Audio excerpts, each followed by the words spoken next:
നമ്മൾ MCUവിൽ കണ്ട 6 infinity stones എങ്ങനെയാണ് ഉണ്ടായതെന്ന് നിങ്ങൾക്കറിയാമോ? പക്ഷേ കോമിക്സിലെ യഥാർത്ഥ സ്റ്റോറി കേട്ടാൽ ഇൻഫിനിറ്റി സ്റ്റോൺസിന് പിന്നിൽ മറ്റൊരു കോസ്മിക് ബീയിങ് ഉണ്ടെന്ന് മനസ്സിലാക്കാം. അതാണ് നെമസിസ്.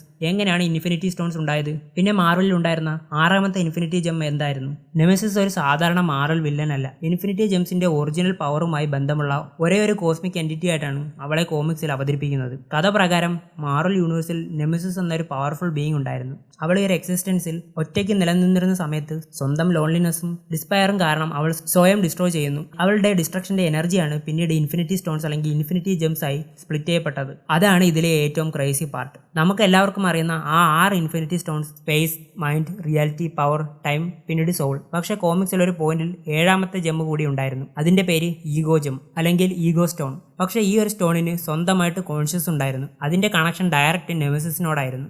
6 ഇൻഫിനിറ്റി സ്റ്റോൺസ് വീണ്ടും ഒരുമിച്ച് വന്നാൽ പോലും ഈഗോ സ്റ്റോൺ കൂടി ചേർന്നാൽ നെമസിസ് വീണ്ടും തിരിച്ചു വരാൻ കഴിയുമെന്നതാണ് സ്റ്റോറി ലൈനിലെ വലിയ ട്വിസ്റ്റ്. അതുകൊണ്ട് നെമസിസിനെ ഒരു വില്ലൻ എന്നതിലുപരി ഇൻഫിനിറ്റി സ്റ്റോൺസിന്റെ ഒറിജിനുമായി ബന്ധപ്പെട്ട ഒരു കോസ്മിക് ലെവൽ എൻറ്റിറ്റി ആയി കാണാം. പക്ഷേ MCUവിൽ ഒരു ഇമ്പോർട്ടന്റ് ഡിഫറൻസ് ഉണ്ട്. MCUവിൽ നമ്മൾ കണ്ട ഇൻഫിനിറ്റി സ്റ്റോൺസിന്റെ ഒറിജിൻ നെമസിസിന്റെ സ്റ്റോറി പോലെ അവതരിപ്പിച്ചിട്ടില്ല. അതുകൊണ്ട് നെമസിസ് MCUവിന്റെ ക്യാനൻ ആണെന്ന് ഇപ്പോൾ പറയാൻ കഴിയില്ല. പക്ഷേ മാർവൽ ഇൻഫിനിറ്റി സ്റ്റോൺസ് പിന്നെയും സ്റ്റോറി ലൈനിലേക്ക് തിരിച്ചു കൊണ്ടുവന്നാൽ നെമസിസിനെ ഇൻട്രൊഡ്യൂസ് ചെയ്യാനുള്ള ഒരു വലിയ ക്രേസി ഓപ്പർച്യൂണിറ്റി മാറലുണ്ടാകും. ജസ്റ്റ് ഒന്ന് ഇമാജിൻ ചെയ്ത് നോക്കൂ. അവഞ്ചേഴ്സ് വീണ്ടും ഇൻഫിനിറ്റി സ്റ്റോൺസിനെ കുറിച്ച് അന്വേഷിക്കുമ്പോൾ ആ സ്റ്റോൺസിന് പിന്നിൽ തന്നെ ഒരു ഏൻഷ്യൻ കോസ്മിക് എൻറ്റിറ്റി ഉണ്ടെന്ന് റിവീൽ ചെയ്യുന്നു. നിങ്ങൾക്ക് എന്താണ് തോന്നുന്നത്?